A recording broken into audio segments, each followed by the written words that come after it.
David, just what are your emotions as the season comes to an end? Crush for the guys in there. Just the effort they gave to get to this position, have the opportunity today, and then to have the start that we wanted, and then for it to go sideways so quickly. I mean, I thought we controlled the pace of the game early. It's easy to forget that now. But to be up 21-10, it felt like we just could not push that thing out. That felt like the score for 4 minutes. And that was our opportunity to really take control of the game. Once they got back into it, they kept bringing new people in, and they did overwhelm us. The turnovers were a huge issue in this game, obviously. And sometimes turnovers the number doesn't matter, but 16 steals, that's live ball turnovers. That's dunks. That's 37 points off your mistakes. So you're not going to win a playoff game like that. So I give them a lot of credit. They were the aggressor. That's how the whole series has been. Early, I thought we were, and we had control of the game, and then we lost it very quickly. Yeah, man, when you lose, it's crushing. And it's the last time you'll be in the room with those guys, and it's beyond that, you only get one of these. This is the one moment we had together to make this run. And they're all individual to themselves, and they're also special. Anybody that's played sports understands that. So walking out of that locker room is, it's crushing, and it's going to take a while to get over that. Coach, 3 of your 5 starters were dealing with something in the last 48 hours. Was that too much to overcome? And also, how close was Aaron not going to be able to play today? Aaron Gordon is incredible. What he played with today, I don't know many people that would even attempt to go out there and run up and down. And he did it in a Game 7 against Oklahoma City on the road. That was one of the most incredible things I've ever seen. So, yes, he was extremely close to not playing. I was surprised, that they said, no, he's a go, he's going to start. I knew there was a chance, but in the back of your mind, you're kind of planning, I don't think he's going to have it. Guy had 8 rebounds at the half. He almost had a double-double going up and down in that kind of pain. Shot the ball. The 1-3 in front of our bench looked so comfortable. Like it's just a testament to his toughness. I can't sit here and say, hey, because we're beat up and this guy's sick that we lost. We got beat. And if we were that tired late, we certainly weren't tired early. So we had an opportunity to take control of that game, and we missed that opportunity at the end of the first quarter. And that run, to start the second, obviously at the end of the half, really put us in a tough spot. Coach, you guys, kind of, at the end of your talk, in the locker room, just kind of dapping each other up. And, was that just out of respect of the run that you guys made? And can you put into words, kind of what you guys went through from, the house cleaning towards the end of the regular season up until this point? Yeah, man, I think it's, groups, in team sports, you can fracture very quickly because there's a lot of different personalities in that room. And even though it's a team sport, there's individuals in that room too. And for them to take a look at each other and say, no, we have enough in here and we can galvanize this and we can make it work was incredible. And I told them in there, it's about the man next to you. That's what you do this for. You do it for the guy next to you because you want the opportunity to be a team thing. And these guys did it. And, I'll go back and kick myself.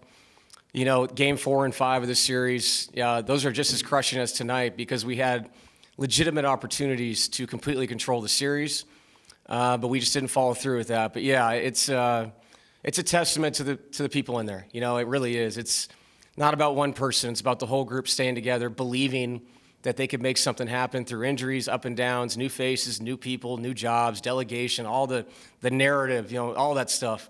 It wasn't about that. It was about the people in that room all the way up to the end of this game. So extremely proud of that group. Coach, recognizing the timing stinks, but not knowing when to see you again, how much do you want to be the one to continue coaching this team moving forward? I don't think it's time for me to think about that. We just lost Game 7. Our season's over. Decision makers will make that decision. Obviously, blessed to have this opportunity to take the helm and lead this team. Something, obviously, if I'm not back next year, I'll obviously never forget this. It's been an incredible experience. And to have the buy-in from the guys was really special for me. And, what we did at the end of the season, like I've brought this up a few times, but everyone's going to remember these Game 7s and the playoff series and all that. I'm going to remember the last 3 games of the season because we showed up in Sacramento in a must-win. We did it. We did it with Memphis on a Friday night. We did it in Houston. 3 teams that were vying for positions. So those were big-time games. For the guys that quickly to come together and give us this opportunity, very special to me. I'll never forget it. Something I think down the road when I'm older, this group will always remember this. It was about us in that room, like I said. David, before the series, you kind of joked about OKC being a 72-win team at that moment. Regular season gap was 18 wins, but you guys had split with them going into this game in total. How close do you feel like you guys are to being at that sort of championship level with a team like this that won as many games as they did? Yeah, I think, through the next season, whether I'm here or somebody else is, it's just about getting to the finish line healthier and not having to grind like we did through the Clippers series. And that's going to be a challenge. As these guys get older year by year, we have to maintenance them. And if you're going to play a young team like that has, unbelievable depth, very good coaching staff. Obviously, Mark does a great job. You have to have the freshest version of yourself. And that's part of the reason why I am so proud of these guys to get this to 7. We grinded through this. The Clippers series is the same way. Grind long enough to give yourself an opportunity. And today it was the same thing. It went the exact opposite way as the Clipper game. But you can't win these games unless you get to them. So if we're going to get there, we're going to need people to improve, people coming back. We have to improve our depth. How do you do that? Well, I think you have to have player development this summer. We have to see guys take strides. And if they do that and we can find a longer rotation, I think it makes you better when you get to these moments, in April, May, hopefully June. Coach, you talk about obviously this being one of the historic teams, of all time with their record and defensively how they present themselves. How would you say, when you assess this after 7-game series, just how, the team itself is put together, and how would you say that, from start to bottom of the lineup, how do they assess and, create a lot of, issues for you guys? Yeah, it's a relentless defensive team. They seem like they're always fresh because they can rotate people in and out. Presents challenges. They can play small. They can play big. They can go any way they want to with their roster. And it makes it hard. And I actually thought our guys did a great job of kind of reacting on the fly in a lot of these games. And the 2 games that got away from us, it was turnovers, and they caused them. And when they have run-out dunks and you can't set your defense, all the impact that we have with our zone, all the things we were doing doesn't matter because now you're playing from behind. It's a team that can overwhelm you, man. It's a unique group. Obviously, when contracts come, these kind of things change where you can't keep all this depth and talent. But to their credit, the way they put the team together, to me, feels like a winning formula. It's not just talent. There's a lot of substance that comes in the game. Guys understand their roles. So, yeah, it was a challenge, obviously. Proud to get to 7. Not very happy about the result today.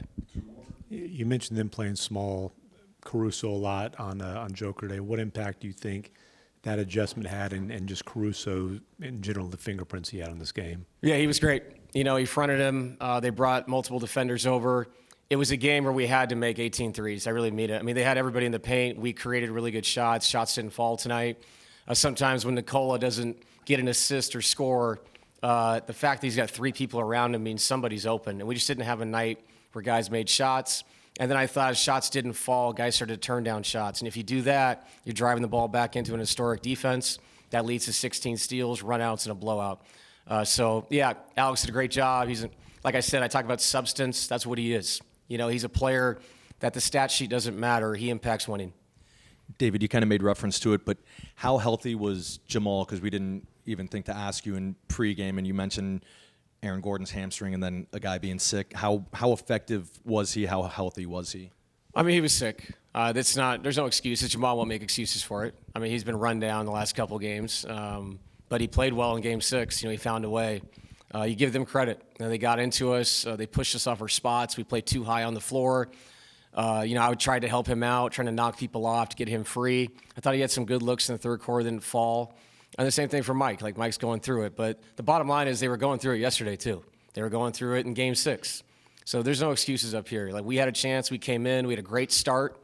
We just didn't take advantage of that start. And obviously give OKC a ton of credit. They deserve this opportunity to go play Minnesota. That'll be a hell of a series. Coach, when it comes to their bench play and shot making, how much of it was just the comfort of being home?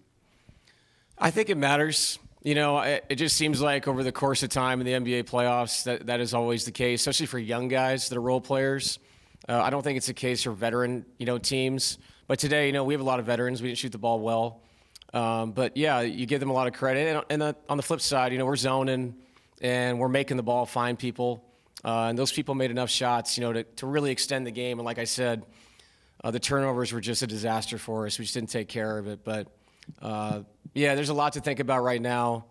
But yeah, congratulations, OKC, man. And I mean, like I said, that series is going to be great. I wish we were playing in it. I wish we were playing in Denver on Tuesday night. But best of luck to them.